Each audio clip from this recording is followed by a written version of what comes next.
Hey everyone, Pastor Becky here from Melbourne Inclusive Church. You know, a couple of weeks ago I attended the laying of the foundation stone for the Victoria Pride Center. Now this is going to be a center that is going to support and celebrate the rainbow community. It's a place where all community can come together, and it's going to be fantastic, and we want to thank the Victoria government for that. After the ceremony, we met across the street, and I met with two just amazing people from Minus 18. And I just want to, first of all, dedicate this video to Minus 18 and any other young people who are listening. Because one of the things that I learned in talking to these folks is that there's an understanding or a belief that you cannot be same-sex attracted or gender diverse and still have faith in God. And I'm here to tell you today that that is just not true.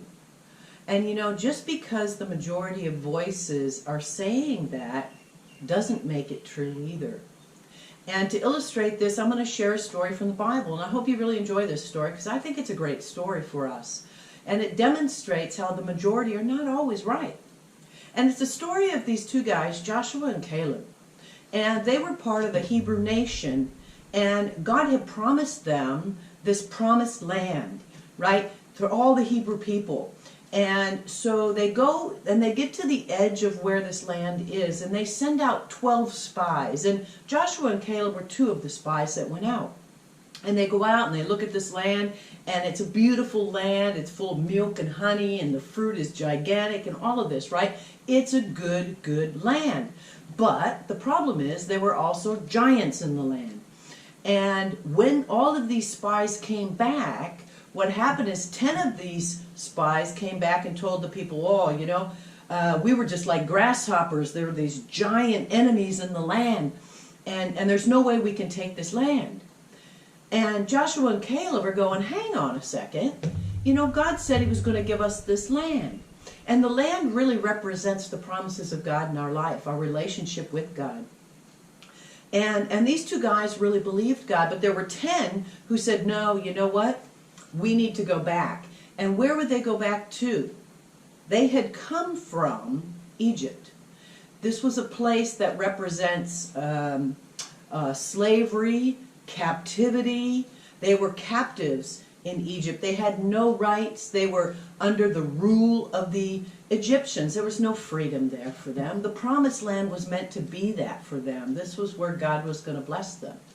And instead of going into the blessing, instead of believing God, they wanted to go back to that captivity, back to the old ways, back to the laws and the rules and the regulations, and back to an area where they didn't have freedom. But Joshua and Caleb, they believed God. They said, no, if God says that he'll give us this land, then he will.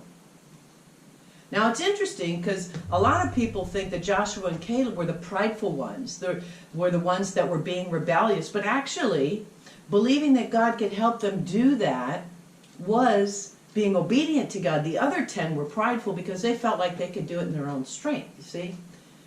But those 10 were wrong. They were the majority, but they were wrong. And God blessed Joshua and Caleb. And they were the only two that got to enter into the promised land. God waited a whole other generation so that the people that believed would not enter. But Joshua and Caleb entered. You know, the majority are not always right. And the majority sometimes miss the blessing because they don't look to God. They're looking to their own ideas and man-made thinking. The Pharisees in Jesus' day were the same way. They thought they knew it all. And yet they missed the one that they had been waiting for. They missed Jesus. So, you know, I say this to say, you know, sometimes there are loud voices, and sometimes those voices are many. Doesn't make it true. You are loved by God. You are absolutely unique and wonderful and beautifully made. And we are, as rainbow people, a beautiful demonstration of the uniqueness and creativity of our God. So don't let anyone tell you that God doesn't love you. Don't let anyone tell you that you can't have your cake and eat it too. You can be same-sex attracted, gender diverse, and know that God loves you and have that relationship with God. So I want to encourage you, if you've never sought out God because you thought that you weren't accepted, we're here to tell you God absolutely loves you. And whether it's Melbourne Inclusive Church or any other affirming church, know that you can have your faith and be blessed. I want you to know that there is a community of Christians who absolutely love you. I love you. I don't even know you, but I love you because I know the struggles. We've all gone through it as rainbow people. I know the struggles, but I also know the strength that comes through having an affirming community of faith that I can surround myself with. So we want you to know we're here for you. We love you. We support you in your journey. And you know what? You can be connected to God.